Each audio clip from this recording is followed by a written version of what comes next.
ফুলকো ফুলকো তেলের পিঠা বানাতে যা যা লাগে, এখানে 4 কাপ চালের গুঁড়ো, 1 কাপ ময়দার গুঁড়ো নিয়ে সুন্দর মতো রেখে এই যে দেখো ময়দাটা ঢেলে নিলাম। ময়দাটা ঢেলে দিয়ে তার সাথে এখন মানে স্বাদ মতো নুন নিতে হবে।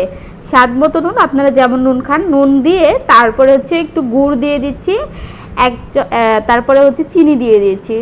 সুন্দর করে গরম পানি দিয়ে আলতো করে মাখিয়ে নিতে হবে। যতক্ষণ পর্যন্ত ভালো একটা ডনা তৈরি হবে ততক্ষণ পর্যন্ত এরকম করে মাখাতে হবে।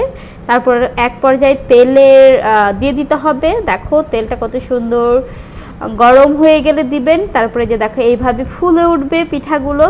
এক পর্যায়ে পিঠা নামিয়ে নিচ্ছি। ওই যে দেখো আমাদের পিঠা প্রায় অনেকগুলো হয়ে গেছে। এদিক থেকে খাওয়াও শেষ হয়ে যাচ্ছে পিঠা, এদিক থেকে বানানোও শেষ, ওদিক থেকে খাওয়াও শেষ। এটা আবার দিয়েছি আর একটা সাইডে করে রেখে সুন্দর করে এই পিঠাটা উঠিয়ে নিব।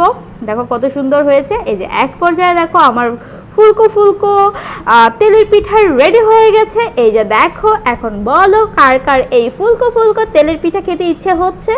দেখো কত সুন্দর, জাস্ট ইয়াম্মি। তোমরা সবাই কমেন্ট করে জানাও আমার এই রেসিপিটা কেমন হয়েছে।